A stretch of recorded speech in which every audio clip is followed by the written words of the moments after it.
Question number 7, Chris Hipkins. Thank you very much, Mr Speaker. My question is to the Minister of Education. Does she agree with the Prime Minister's statement that, quote, if those partnership schools don't succeed, the government will be just as quick to close them down as we have been to establish them, end quote? The Honourable Hiki Parata. Mr Speaker, yes. Supplementary question, Chris Hipkins. Does she stand by her own statement in December last year with regard to the Whangaruru Charter School that, quote, Whangaruru had challenges that were not unexpected, end quote, and, quote, the readiness review indicated that they were dealing with those challenges, end quote? If so, on what basis did she make the claim those challenges were being addressed? Honourable Hiki Parata. On the basis of reporting from Whangaruru and analysis by the Ministry of Education. Your question. Supplementary question, Chris Hipkins.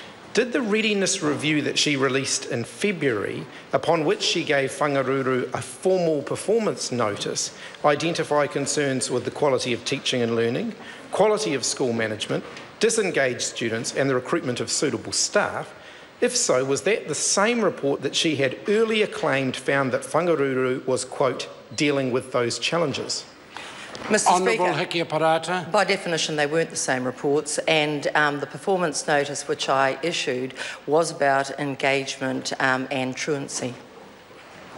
Supplementary question, Chris Hipkins. Did she claim in answers to oral questions in December last year that the Aero Readiness Review identified that Whangaruru were, quote, dealing with those challenges? Honourable Hiki Parata. Mr Speaker, I don't recall making claims, and I don't have in front of me the specific answer to the specific question that the member is pressing on. Well, the member is telling me what my answer is, and if he knows the answer, then he needn't have wasted the House's time asking the question.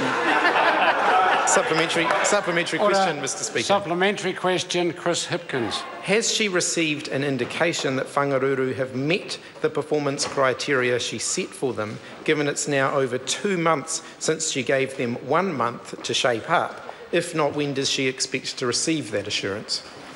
Mr Speaker. Honourable Hiki Parata. The process that was set in train by the issuing of the performance notice was that the school would have 28 days to identify whether or not they could deal with the challenges, that I would commission a specialist report audit, which was done and has been carried out by Deloitte and by the Education Review Office, that report would be provided to the Ministry of Education. They would analyse it and work through the governance and legal and contractual matters. I'm sorry I'm boring the opposition with the facts of due process, and then I would receive the analysis, upon which time I would discuss it with the Trust, and then I would be in a position to make a final decision. Supplementary question, Chris Hipkins. Thank you, Mr Speaker. What has been the total cost to the taxpayer of the Whangaruru Charter School, including all of the funding that they were given for their establishment and all of the subsequent expenditure on remediation of the problems that they have encountered? Mr Honourable Speaker, Hiki Parata. thank you. I can't give a total cost because we're not at the end of the process, but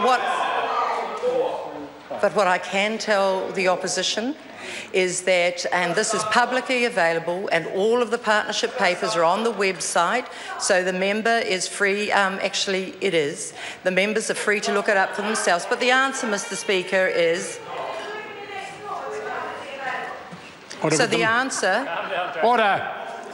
answer is the establishment grant was $1.7 million at the end of through 2013, and the operational funding for 2014 was $1.5 million, but I can't tell the member what the costs incurred for this period of 2015 is, because we haven't yet got the final outcome of the audit, because it's only just completed earlier this week.